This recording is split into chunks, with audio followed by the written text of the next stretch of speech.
Hello, everyone.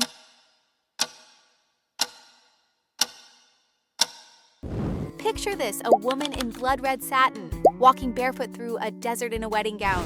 Her lover, the world's most dangerous rock star, kneels before her with trembling hands. Millions are watching, but in her eyes, there's only one person. Stephanie Seymour didn't just wear fashion, she set it on fire. In the 1990s, she was everywhere. The face of Victoria's Secret, the muse of Azzedine Alea, the reason millions bought Vogue, and the reason one man wrote November Rain. But beneath the lace and the legend was a woman spinning through chaos of love, of fame, of grief. And she wasn't done burning. She had the body of a goddess and the defiance of a storm. At 16, she was modeling lingerie. At 21, she was dating billionaire Peter Brandt. By 24, she was the tragic heroine of a Guns N' Roses epic. But none of those titles told the full story. What happens when the camera flashes fade, but the scandals don't? When beauty turns into burden, when love becomes legend and legend becomes loss. Stephanie Seymour didn't vanish. She refused to be forgotten. And this is the story behind the silk and the storm. Stephanie Seymour wasn't born into glamour. She was born into heat, the desert kind, the kind that dries you out and makes you old before your time. Growing up in San Diego, California, with the Pacific breeze on one side and suburban stillness on the other, Stephanie was a storm waiting to break. Her father was a real estate developer, her mother a hairstylist. They weren't Hollywood, they weren't fashion, but they had mirrors, and Stephanie spent a lot of time in front of them. From a young age, she was stunning. Not just pretty, not cute, but arresting. The kind of beauty that unsettled adults, that made people stare too long. By 12, she had already started posing. By 14, she was modeling swimwear. And by 16, she had left home. She didn't tiptoe into adulthood. She dove in. No teenage rebellion, no slow burn, just instant transformation. She wasn't a child trying on lipstick. She was a woman playing with danger. But behind the camera-ready face was a girl navigating power before she knew how to protect herself. Her early relationships weren't playground romances. They were with men twice her age, men with control, with money, with promises. She learned early that beauty was both a gift and a liability, that in every room she entered, she would be wanted but not always respected. Her household had its tensions. Her relationship with her parents grew distant as her career accelerated. There were rumors of control, pressure, exploitation not uncommon for young girls thrown into the world of fashion without a net. And for Stephanie, there was no guidebook. No older sister, no mentor, just instinct and ambition. She wasn't the shy type. She wasn't the bookish girl in the corner. She was the one stepping into the spotlight because she believed it belonged to her. And it did. But that kind of confidence comes at a price, especially for a teenager. Especially for a girl learning to play grown-up before her heart was ready. Stephanie Seymour was never fragile. But even the strongest storm starts somewhere. Stephanie Seymour didn't stumble into modeling. She marched straight in. At just 15, she entered the Elite Model Management Look of the Year contest, not on a whim, but with fierce intent. She didn't win first place, but she didn't need to. The camera loved her, and more importantly, she knew how to love it back. Within months, she was flying to Paris, New York, Milan. Not with her parents holding her hand, but with agents, stylists, and designers who treated her like a commodity, not a child. She posed for 17 and Cosmopolitan, wearing swimsuits, lingerie, sheer fabric always older than her age, always sharper than anyone expected. Some called it precocious, others called it dangerous. Stephanie just called it work. She was making real money before she could legally vote. And while most girls her age were figuring out prom dresses, Stephanie was already being photographed by the likes of Richard Avedon and Herb Ritts.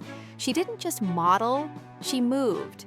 She had an instinct for her angles, a presence that radiated boldness and vulnerability at once. And behind those eyes, blue, knowing, impossible to ignore, was a girl who already understood power because she had been forced to learn it early. But it wasn't just the industry that noticed her. So did the men. Her relationships became part of her brand. She dated older men, rich men, famous men. At 17, she was involved with John Casablancas, head of elite models, and decades older. It wasn't just gossip. It was a power dynamic laid bare, a teenage girl navigating adult consequences. Yet Stephanie never played the victim.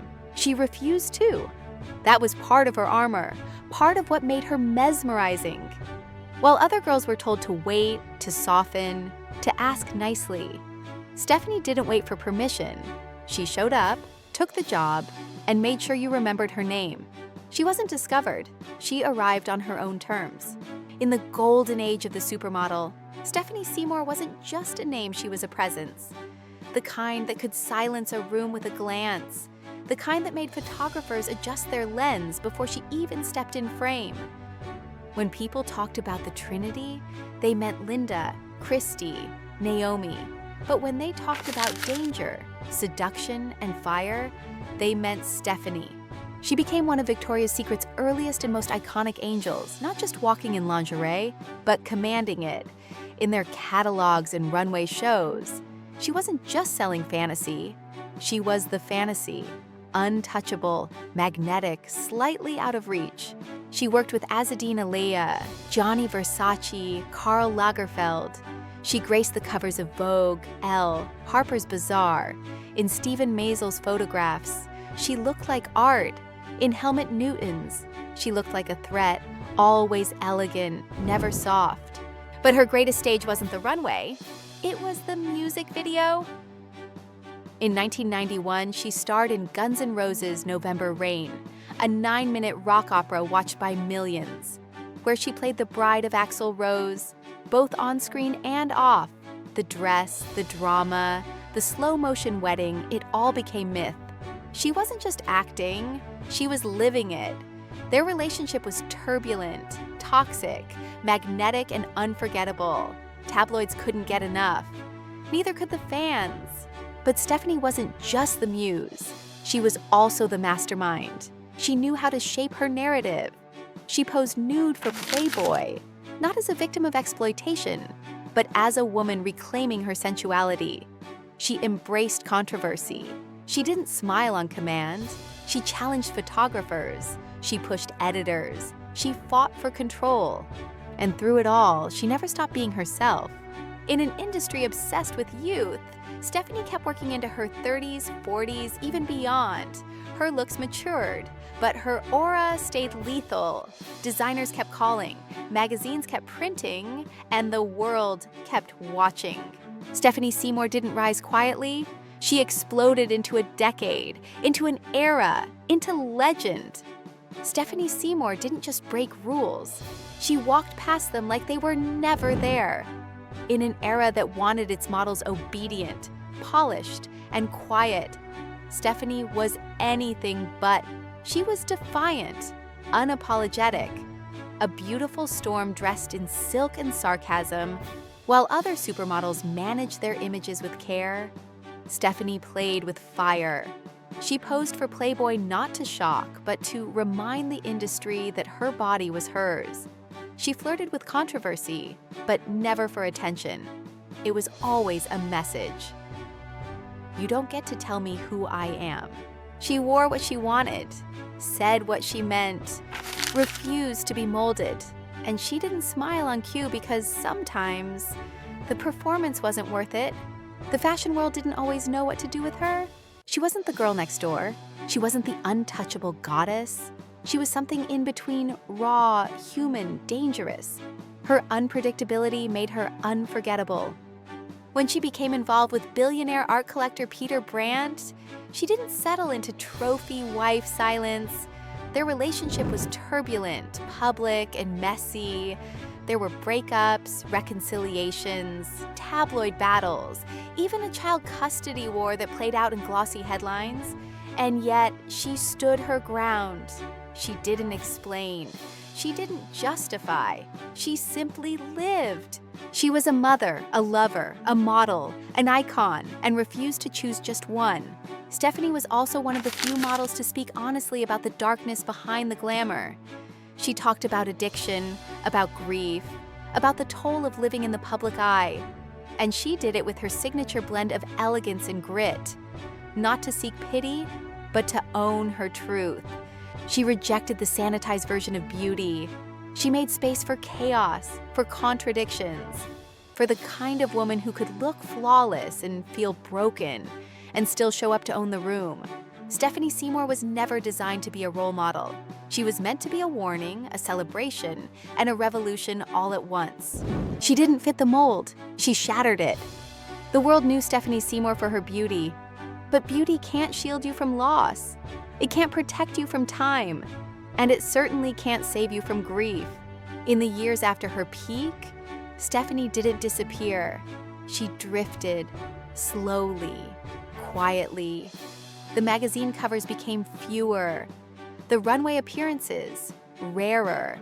She stepped into motherhood, into privacy, into something softer. But the chaos didn't end. In 2009, she and Peter Brandt filed for divorce.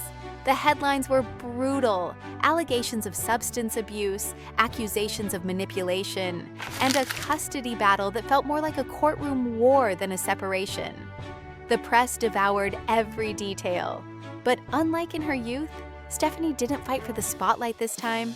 She faded into silence. Then came the reconciliation. She and Brandt called off the divorce, said they found their way back to each other. For a while, it seemed like the story had found peace, but nothing could prepare her or the world for what came next. In January 2021, Stephanie's son, Harry Brandt, a rising model and fashion darling in his own right, died from an accidental drug overdose. He was only 24, the same age Stephanie had been when she starred in November Rain. The symmetry was cruel, the pain unspeakable. For once, the headlines went quiet, out of respect, out of shock, and Stephanie vanished. There were no press statements, no interviews, just grief, raw, private, unrelenting.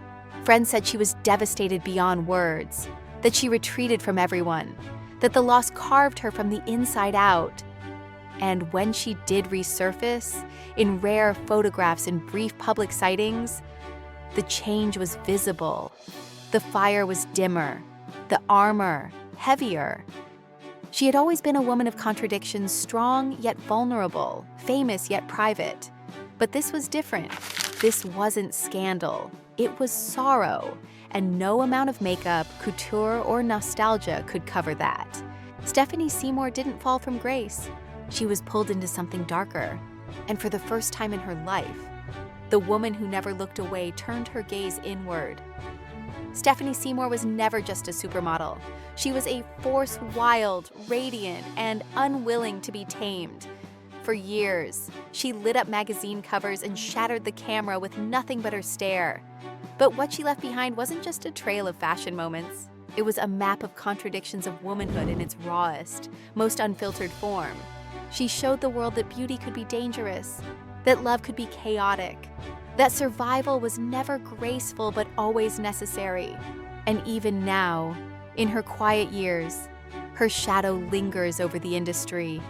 In every model who dares to speak out, in every woman who refuses to apologize, in every mother who grieves in silence. Stephanie didn't write her ending, life did. But if there's one truth that remains, it's this. She never asked to be perfect. She only asked to be real. And maybe that's the kind of legacy that lasts longer than youth ever could.